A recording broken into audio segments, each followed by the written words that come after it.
গরমকালে ছোটবেলায় স্কুল থেকে বাড়ি ফেরার সময় প্রায়ই বলতে গেলে বাবার কাছে বায়না করতাম পাড়ার আইসক্রিম কাকুর থেকে বড় আইসক্রিম কিনে দিতে। তখন এগুলো 5 টাকা মতো নিত, কিন্তু এখন আর এসবে দেখা পাওয়া যায় না খুব একটা। হ্যাঁ, অনেক জায়গায় পাওয়া যায়, তবে আমাদের এখানে খুব একটা দেখতে পাওয়া যায় না। বহু বছর পর পাড়াতে আজ একজন কাকু এসেছিলেন, কিন্তু ভাগ্যবশত তার কাছে কোনো বড় আইসক্রিম আর বেঁচে ছিল না।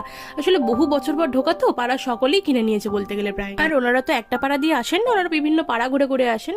যাই হোক, আমার লাকটা খারাপ, তাই ভাবলাম এতদিন পর যখন বেলার কথা মনেই পড়লো, তাহলে স্মৃতিচারণটা বাড়িতেই করে ফেলি। যেমন বলা তেমন কাজ। আর আমি এটা তৈরি করেছিলাম মাত্র 2 টাকায়, যেখানে এটা 15 টাকা দাম হতো, সেটা আমি 2 টাকা পেয়ে গেছিলাম। কাপে অল্প একটু জল নিয়ে একটা রসনার প্যাকেট ভালো করে গুলে নিয়ে ওর মধ্যে একটু অল্প চাট মশলা আর বিট নুন দিয়ে দিলাম, ব্যাস। এরপর 3টে ছোট ছোট কাপের মধ্যে ঢেলে সেটাকে ওপর থেকে প্লাস্টিক দিয়ে ভালো করে মুড়ে দিয়ে একটা আইসক্রিম কাঠি গুজে দিয়ে ফ্রিজে 5 থেকে 6 ঘন্টা রাখলেই ব্যাস 2 টাকায় 15 টাকার আইসক্রিম পেয়ে যাবে। এটা দারুণ খেতে। এটা এক ধরনের গোলাও বলতে পারো, আবার বড় আইসক্রিমও বলতে পারো, যেমন ইচ্ছা।